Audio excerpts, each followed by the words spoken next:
يا مرحبا شباب، كيف حالكم؟ إن شاء الله تمامين. كيف صحتكم يا ناس؟ كيف الصحة والأمور؟ إن شاء الله طيبين. الأمور دي يا أخوانا ماشية كده دايرة توتعم. هسه اليوم شايفين الجنينة، مساريد خلاص وقفوا مع الجيش، شالوا أسلحتهم وضربوا في الدعم السريع.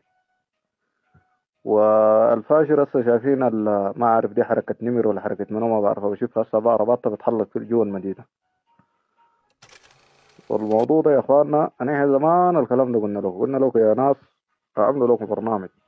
الناس تقوم تعمل لها مواضيع عشان تقدر تدافع عن نفسها. الشغلات دي بالسيكة بتبقى عامة، وبعدين حركات المسلح دي يا اخواننا اذا وجهت بتاثر في الناس.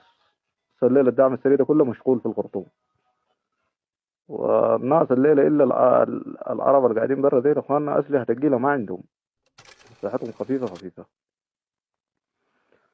والناس دي اذا دقش الناس دي بأثروا فيكم. الناس تعمل حساب في الايام دي يا اخواننا. انا بقول اذا الناس شايفين الموضوع ده خطير والحركات دي باسلحتها دي بتتدخل، الناس هذه يعملوا كامباك ورا، يعني يرجعوا شويه. الناس تجهز حالها، والزول اللي ما عنده ذخيره يعمل له ذخيره، جهزوا حالكم. هسه هذا ما تبي تحلكوا نفسكم ساكت يا ناس. نازل عندهم سلاح، نازل مسلحينهم، الحركات المسلحه دي مسلح النازل بسلاح. فنحن ما دارين يا اخواننا يضيعوا لنا الاولاد ساكت والقوه بسيطه، القوه كلها هسه اليوم مشت الخرطوم. فالنمره الثانيه برضو الرساله دي برضو لاخواننا في بنجاز الصحوه. اخواننا والله الفاس قال لك الشرب عم والخير بخص، وناس قاعدين هناك. يعني احنا ما دارين هم يشاركوا مع الدعم السريع، خلاص طالما هم بيعتبروا انه الدعم السريع ده يعني هم دارين يتدخلوا. اخواننا النازل خلوهم يجوا يحموا الاهل. الدعم السريع ده هيخلوه هو ناس دلوقتي يحرقوا ما يحرقوا دلوقتي هم خيرين، لكن النازل اخواننا يطلعوا من مكانهم اللي قاعدين فوق ده. ناس عندهم قوه هيجوا على الاقل يقوفوا يا اخواننا ذات حمايه للاهل دي. النازل اخواننا بقى رباطهم دي الليله كان وجهوا على الناس بيعسروا. والله انا الكلام ده بقوله لكم، والناس تقوم تعمل لا هنا وين الأوقدة، وين الادارات الاهليه، وين الناس يا اخواننا.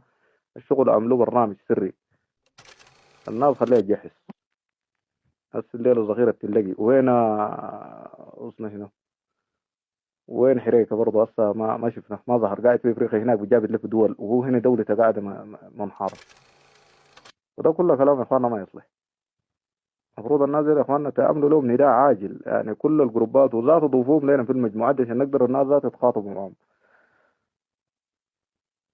قبل الناس ما يأثروا في الناس، ويجي بعدين آخر النهاية يلقوا الدنيا كلها خلاص.